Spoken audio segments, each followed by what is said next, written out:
tervitan teid südamest siit Lootuse külast ja soovin teile kõige paremat uue aastaseks. Muidugi küsimus on, et kes teab, mida me võime oodata selle uue aastal. Sellest eelmine aasta oli küll üks väga suur üllatus ja ühel viisil me ootame seda, mis on uus. Nüüd, kas kalender päeva muutmine toob midagi uut või kas on neid ootamatu asju veel ees? Igal juhul ma võin öelda, et see, mida me loodame ja ootame ja teeme, on otsustatud mitte selle olukorraga, mis on meie ees, see on, mis on meile ise otsustanud, mis on meie südames. Lootuse küla on niisugune koht, kus väga paljud inimesed, kes tulevad siia, ka ei oota seda, mis oleks nendel ees. Aga nad jätavad selle maha, mis on vana. Ja Paulus ütles ka, ma unustan kõik, mis on taga ja sirutan ees oleva poole. Ja täna, kuidas me võime sirutada ees oleva poole? Ma püüdlen sihtmärgi poole. Igaühel meil peaks olema üks sihtmärk, mida meie tahaks saavutada, mida me loodame, mida me ootame. Muidugi selle tõttu on Lootuse küla. Ka need, kes tulevad siia, et oma elu, mis on varem elatud, võiks olla midagi teine, kui see varem oli. Muidugi olukorrad ei ole need, mis määravad, see on sinu otsus ja minu otsus.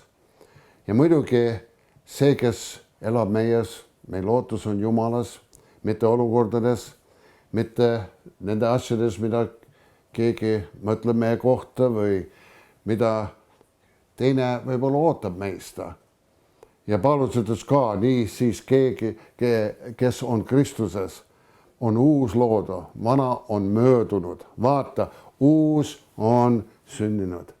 Ja see on see tore asi. Me võime alati olla midagi uut oma elus.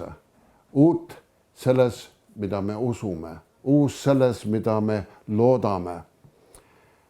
Muidugi, mina olen üks niisugune inimene, kes loen mitte ainult uut aastat, ma loen iga päeva. Iga päev on mulle üks uus päev, üks uus loodu. Täna ma olen 26 839 päeva. Ja see eriti ei ole mu sünnipäev, aga iga päev on mu sünnipäev. Ma ei loe aastat, ma loen päeve. Sest et kui see päev, mis eile oli, on möödunud, see ei korda endast. See ei tule, sa ei saa kuidagi tõmmata seda päeva tänasesse. Aga täna on üks uus päev. Ja selle tõttu ka ma loen neid päevi, sest iga päev on uus päev.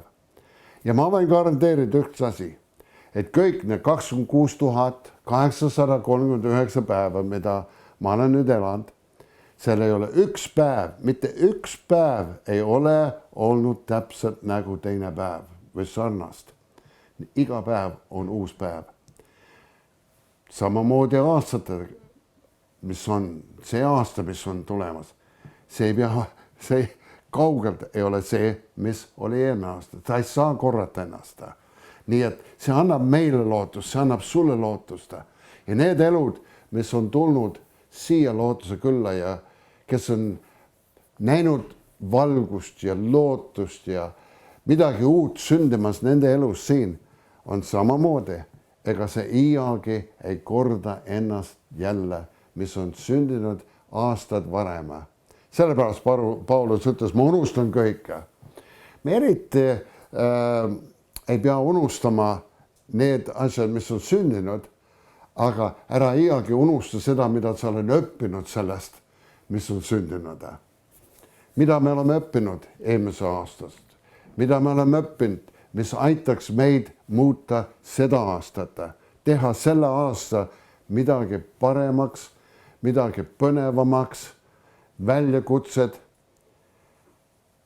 Iga aasta, mis läheb edasi ja kõik need päevad, mida mina olen elanud ja muidugi ma loen neid päevi, ma olen õppinud midagi, mis aitaks mind järgmise päevaks. Ja iga päev on kallim. Iga päev ma käin koos Jumalaga Jumal on kallim mulle, sest ma õpin, ma kasvan, ma näen midagi lootust. Isegi ma tean täpselt, see juhtub meie kõikidega, me teeme vigu. Ja ära mõtle, et sa vigu ei tee sellel aastal. Aga mida sa oled õppinud eelmine aasta, mis aitaks sind ületada need vead, teha midagi paremat, aidata kedagi rohkem, olla see inimene, kelleks Jumal on siin loodud. Ja täna meil on väga palju väljakutseid siin Lootuse külas. Meil on majad ehitada, meil on toad valmistada, meil on ruumid välja ehitada, meil on tööstused, mis me arendame, meil on ka uus multifunktsionaalne hoone, mis saab meie kiriku hooneks, mis on meie uus söögisaal, spordisaal, konverentsikeskus ja see on päris suur väljakutse selles aastaks.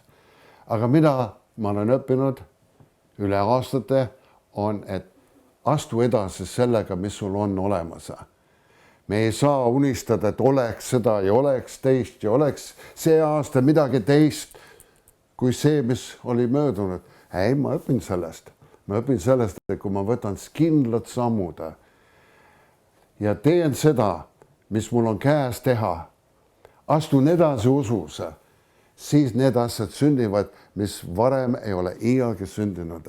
Ja ma usun, et meie saavutame ka selle ehitusega, mis on meie ees, suured sammud.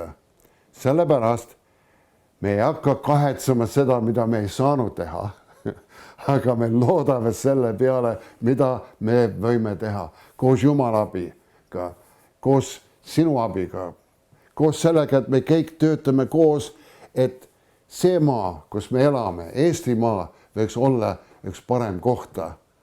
Miks?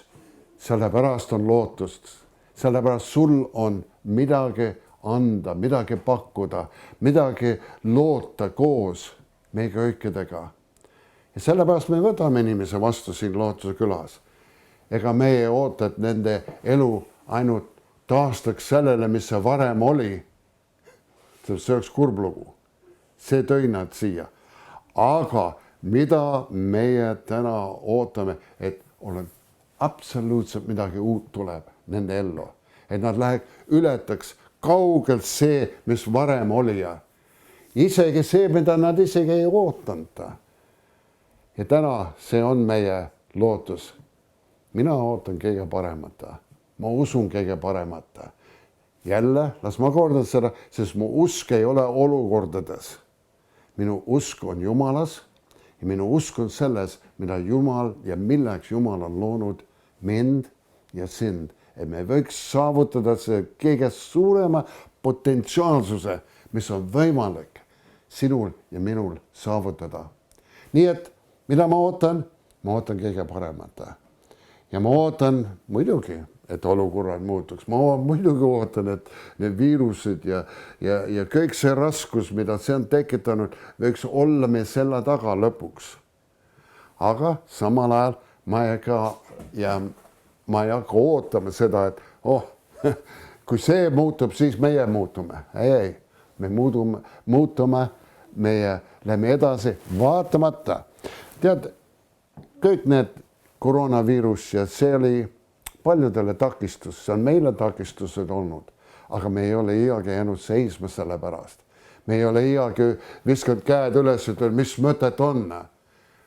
Me oleme läinud edasi, see on toonud meid uue aasta sisse selle lootusega, et vaata, mis tuleb, kõik mis tuleb, me lähme aina edasi, kasvame, arendame, armastame, toetame, julgustame, oleme need inimesed, kelleks Jumal on meid loodud. Nii et selle sõnaga ma ütlen, hädud aastad sulle, see peab olema üks hea aasta, kui sa usud seda ja oled julge, olla sõnakuulelik sellele, mis on Jumala kutse sinu südames ja tee seda julgesti ja ole õnnistatud selle uues aastas.